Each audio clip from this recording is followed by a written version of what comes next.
राधे राधे दोस्तों, जैसा कि आप सभी जानते हैं, भाद्रपद की पूर्णिमा से श्राद्ध पक्ष शुरू हो चुके हैं और अश्विन मास की अमावस्या तक ये समाप्त होंगे।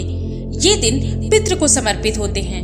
इन दोनों पितृ की आत्मा की शांति के लिए श्राद्ध, तर्पण और पिंडदान किया जाता है। धार्मिक मान्यता के अनुसार पितृपक्ष में पितृ का श्राद्ध और तर्पण नहीं करने से पितृदोष लगता है। पितृपक्ष पितरों को प्रसन्न करने और उनकी कृपा प्राप्त करने के लिए बहुत ही खास दिन माने जाते हैं। ऐसा माना जाता है कि पितृपक्ष में अपने पितरों को श्रद्धा पूर्वक यदि कुछ भी अर्पित किया जाए तो उससे पितृ तुरंत प्रसन्न होकर अपनी कृपा बरसा देते हैं। हिंदू धर्म में पितरों को देवतुल्य माना गया है। जिन लोगों पर पितरों की कृपा होती है उन्हें सभी देवी देवताओं की कृपा भी प्राप्त हो जाती है। ये पूरे 15 दिन पितरों को समर्पित होते हैं, इसलिए इस दौरान कोई भी शुभ या मांगलिक कार्य न करें। पितृपक्ष में पितरों की शांति के लिए श्रीमद् भगवत गीता का पाठ अवश्य करें। दोस्तों, पितृपक्ष का वह समय होता है जब हमारे पूर्वज धरती पर होते हैं और हम श्राद्ध कर्म से उनका आशीर्वाद प्राप्त करते हैं। हिंदू धर्म में मृत्यु के बाद श्राद्ध कर्म की बहुत मान्यता है। ऐसा माना जाता है कि यदि विधि पूर्वक उनका श्राद्ध कर्म तर्पण न किया जाए तो उन्हें मुक्ति नहीं मिलती और वे संसार में ऐसे ही भटकते रहते हैं। ब्रह्मवैवर्त पुराण के अनुसार देवताओं को प्रसन्न करने से पहले मनुष्य को अपने पितृ यानी कि पूर्वजों को प्रसन्न करना चाहिए। पितृदोष सबसे जटिल कुंडली दोषों में से एक है। पितरों की शांति के लिए हर वर्ष भाद्र पूर्णिमा से अश्विन मास की पूर्णिमा तक पितृपक्ष होते हैं।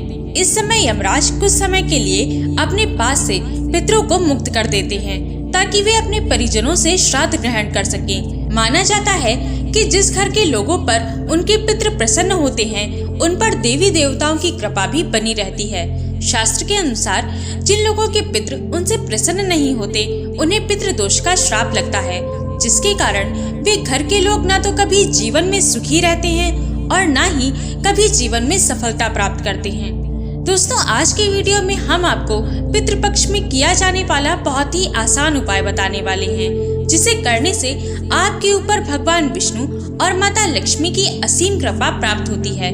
बिगड़े कार्य बनने लगते हैं, पितरों का आशीर्वाद मिलता है, घर में सुख समृद्धि आती है, घर के लोगों को जीवन में हर क्षेत्र में सफलता प्राप्त होती है और जीवन के सभी कष्टों और दोषों से मुक्ति मिलती है। दोस्तों, वैसे तो ये उपाय पितृपक्ष में प्रतिदिन करना चाहिए क्योंकि ये पूरे 15 दिन पितरों को समर्पित होते हैं, लेकिन यदि आप इसे रोजाना न कर सके तो पितृपक्ष की पूर्णिमा, पितृ की अमावस्या और एकादशी पर अवश्य करें। इसके साथ ही जो आपके पितरों की मृत्यु तिथि है उस दिन इसे अवश्य करें। इस उपाय को आपको संध्या काल या फिर रात्रि में करना है। इस उपाय को सुबह या दोपहर के समय ना करें। इस उपाय को करने के लिए आप अच्छे से हाथ मुंह धोकर स्वच्छ हो जाएं और साफ सुथरे वस्त्रों को धारण करें। इसके बाद आप एक दीपक तैयार करें और उसमें रुई की बाती लगाएं। फिर यदि शुद्ध घी नहीं है तो आप इसमें सरसों का तेल डाल दें और फिर थोड़े से काले तिल भी डाल दें। इस उपाय को करने के लिए आप मिट्टी का, पीतल का, आटे का या कैसा भी दीपक ले सकते हैं। यदि आप आटे का दीपक ले रहे हैं तो ध्यान रहे आटा साफ होना चाहिए और उसमें नमक भी नहीं होना चाहिए। दिया तैयार करने के बाद आप अपने घर के दक्षिण कोने को साफ करें। यदि आपके घर में दक्षिण कोने में स्टोर रूम है या बाथरूम वगैरह बना हुआ है या फिर खाली स्थान नहीं है तो आप अपने घर के रसोई घर के दक्षिणी कोने को साफ कर दें। यदि रसोई घर में भी कोई खाली स्थान नहीं है तो आप अपने घर के किसी भी कमरे के दक्षिणी कोने को साफ कर लें और वहां पर जाकर इस दीपक को रख दें। या फिर यदि पूरे घर में ऐसा कोई स्थान नहीं है तो आप इस दीपक को अपने घर के मंदिर में रख दें। ध्यान रहे दीपक को आपको ऐसे रखना है कि जो दीपक की लौ है वह दक्षिण दिशा की तरफ होनी चाहिए, यानी कि दिए का मुख आपको दक्षिण दिशा की तरफ रखना है। और ये भी ध्यान रखें कि दीपक को सीधे जमीन पर ना रखें। आपको उसके नीचे कोई कपड़ा बिछा देना है या कोई प्लेट या फिर थोड़ा साबुत अक्षत रख दें, लेकिन सीधा दिया जमीन पर ना रखें, इसे अपूर्ण माना जाता है।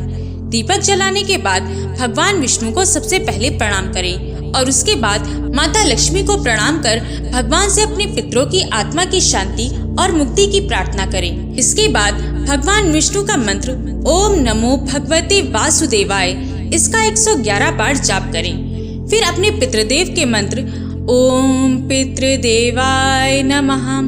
इस मंत्र का 108 बार जाप करें। आप किसी भी माला पर इस मंत्र का जाप कर सकते हैं या फिर उंगलियों पर गिनकर, माचिस की तीली या मिश्री के दाने पर गिनकर भी आप इसका जाप कर सकते हैं।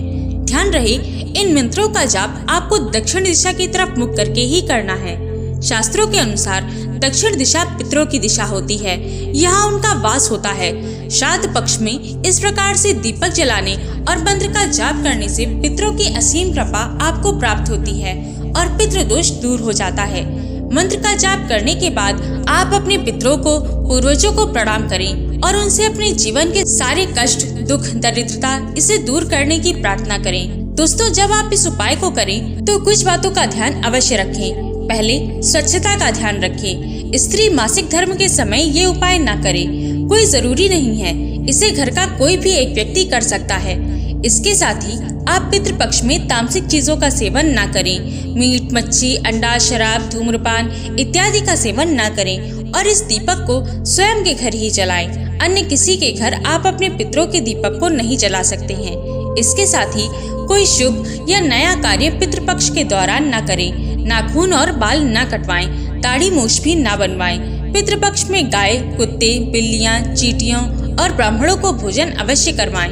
इस समय किसी प्रकार की लड़ाई झगड़े और चुगली न करें। तो आप पितृपक्ष के दौरान इन सभी बातों का ध्यान रखें। दोस्तों, यदि आपने दीपक चावल पर रखकर जलाया है तो अगले दिन उन चावलों को पक्षियों को खिला दें। यदि आटे का दीपक जलाया है तो वो भी पक्षियों को डाल दें। और यदि पीतल या मिट्टी के दीपक का प्रयोग किया है तो आप उसका पुनः इस्तेमाल कर सकते हैं। आशा है कि ये वीडियो आपको पसंद आई होगी और भी जानकारी के लिए स्क्रीन पर दिखने वाली वीडियोस को एक बार अवश्य देखें। जय श्री कृष्णा, राधे राधे।